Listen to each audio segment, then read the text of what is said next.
So I want to address, after you've had this conversation with your child or, you know, a friend or whomever that you're concerned about, what would happen next then?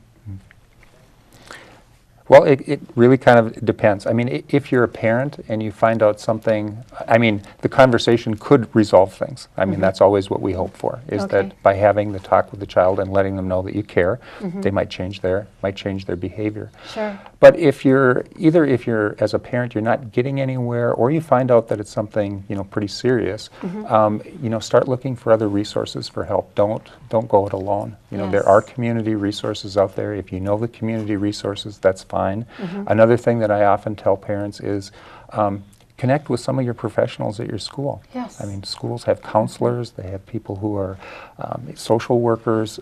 Try to connect with them because they know the community resources. So even so they can at least help guide you in terms of direct you. And in many cases, if they find out that you're concerned, they may be willing to kind of talk to the student and do an initial kind of pre-assessment to find out what's going on. And they may be willing to talk to both you, the parent, as well as the student together to help figure out what is a good course of action. Sure, because you don't want to be, you know, up to your neck deep just trying to swim, keep your head above water.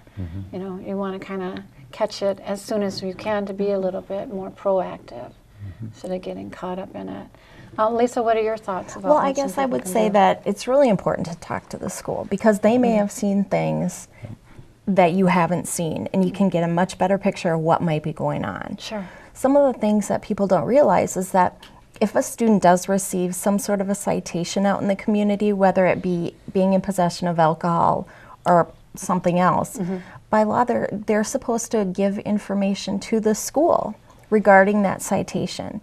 Parents are supposed to be called. The schools are supposed to receive that information. Sure. And then within 45 days, it's our job at the school to try to put together a plan, whether that be to do some sort of a follow-up and recommendation for an assessment, whether it be just to make sure somebody is checking in with that student. It's going to open the doors of communication. It's going to set forth a whole bunch of interventions that would not have occurred if that citation did not get sent to the school.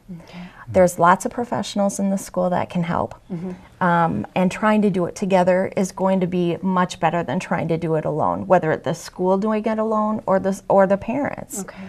They're aware of the community resources. They're able to put together a school success plan. This is not just about being healthy, it's also about doing your best educationally, about being a healthy student, about functioning well as a family.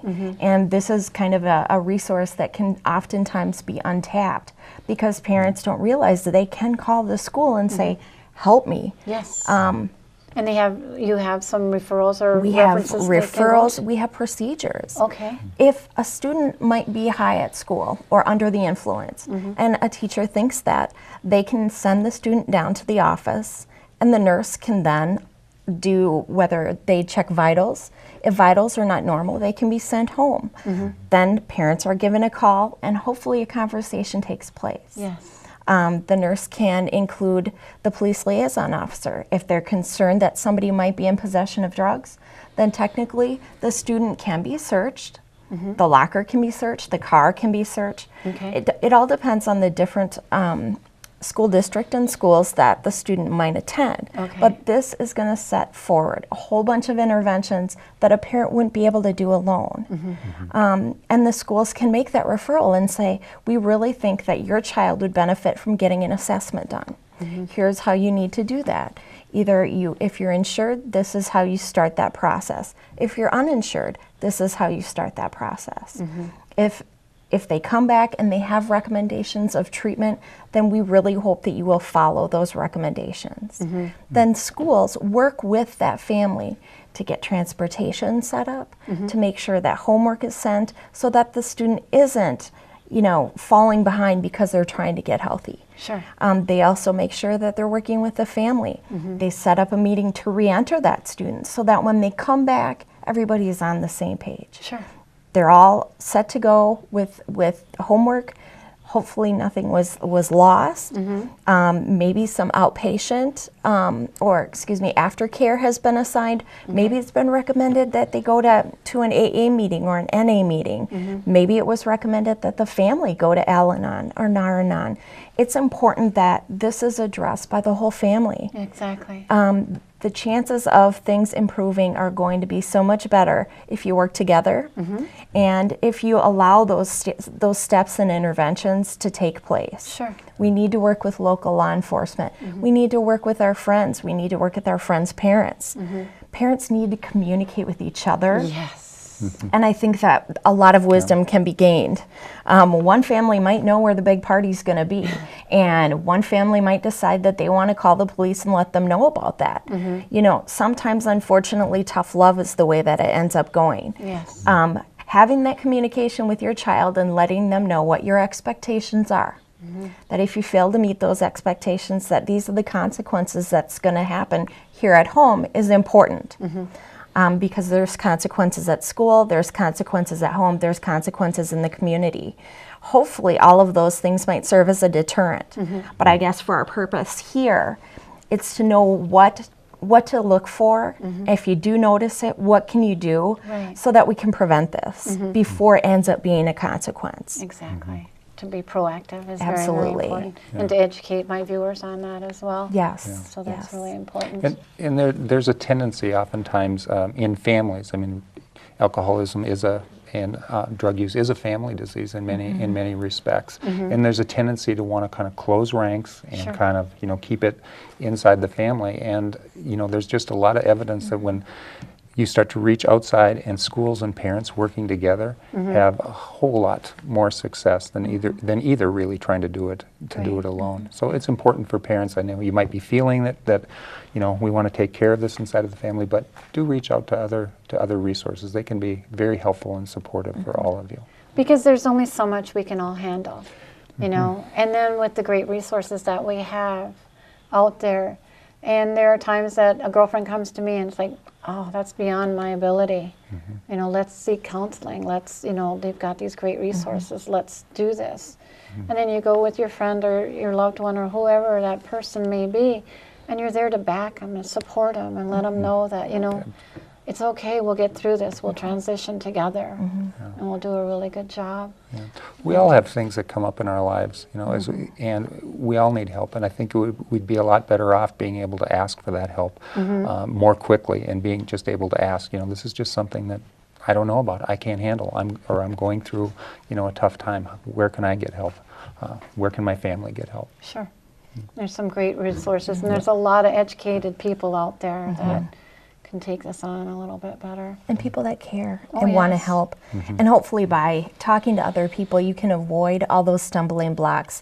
You can avoid 3 different doctor's appointments by getting to the right kind of doctor right away. Maybe it's a mental health issue that's untreated. Maybe it's medication that may not be working, effectively. Maybe it's a thyroid issue. I mean, it can be any number of things. Right. But using those trusted adults is important, whether it be the coaches or the church. Finding that safe place to talk about it's important. Yeah. And even a lot of the type 2 diabetes that are coming out with all of these kids in high school now, that resource. Well, we have a few minutes left, and I'd like to hand it over to you, Lisa, for your last couple of minutes out to my viewers, along with you, Kevin. Okay. We'll start with you, Lisa. I guess I implore you to really think about this. Think about what might be going on with your child, whether it is your child, your friend, your family. Acknowledge that you see something has changed. Acknowledge that you care and that you want to help and that you want them to be healthy. Like I said at the beginning, I don't want any family to ever lose someone because they didn't say something. To have to live with that regret is a deep burden to bear. And I believe that this forum, this format, gives us an opportunity to know what to look for, to know what to say, to know what resources to try to access. And together, we can help. We can do so much more together than we can alone. And Kevin, of course, I want to let you have the last few minutes to throw out to my viewers as well from Hazelton. Well, we've really kind of covered a lot of ground, but I think a big part of it is not to wait. If you start seeing things that cause you to be concerned, whether you're the parent or whether you're a family member, whether you're a trusted adult, whether you're a teacher in the school or a coach, be willing to talk about those things that concern you rather than wait to try and figure out what the underlying problem is. And know that you probably won't do it perfectly, but it's better to have those conversations and get things started than it is to kind of wait until things kind of progress and then they really get, more ingrained and more serious, and then you're kind of have a bigger hole to kind of dig out of. So when you see those things that cause you to be concerned, talk to the young person. Do it, do it as quickly and as soon as you can. Well, that sounds great. And of course, my viewers, I want to let you know that we've run out of time, but if you have any questions or would like to contact Hazelton, please contact them at www.connect2chac.org or call them at 1-800-257-7810. Again, that's 1-800-257-7810. Thank you so much Thank for you. your I insight and appreciate your it. knowledge on all of this. And Kevin, it's been a delight. Thank you.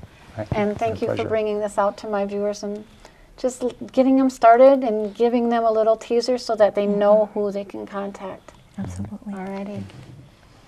Please tune in for my other shows of Knowledge for Wellness being televised throughout the Twin City area, or view my website at www.knowledgeforwellness.com for more detailed information. And you can also connect with me on Facebook, LinkedIn, Twitter, and YouTube.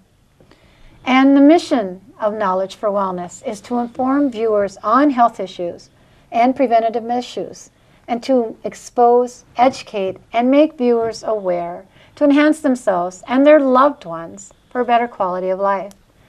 And I hope we have provided you with more knowledge to benefit you and your loved ones. So until next time, be well and goodbye. Thanks, Kevin. Thank you.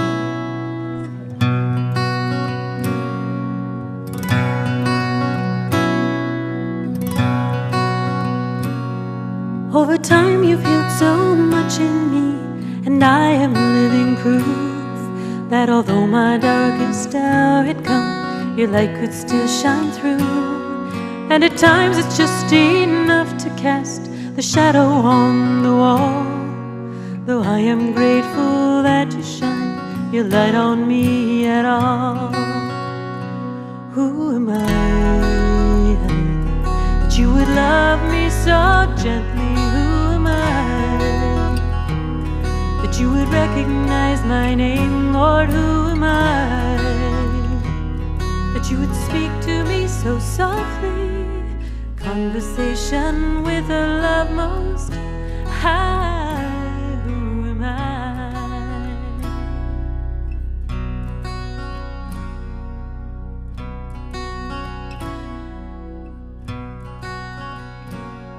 Well, amazing grace, how sweet the sound that saved a wretch like me. I once was lost, but now I'm found.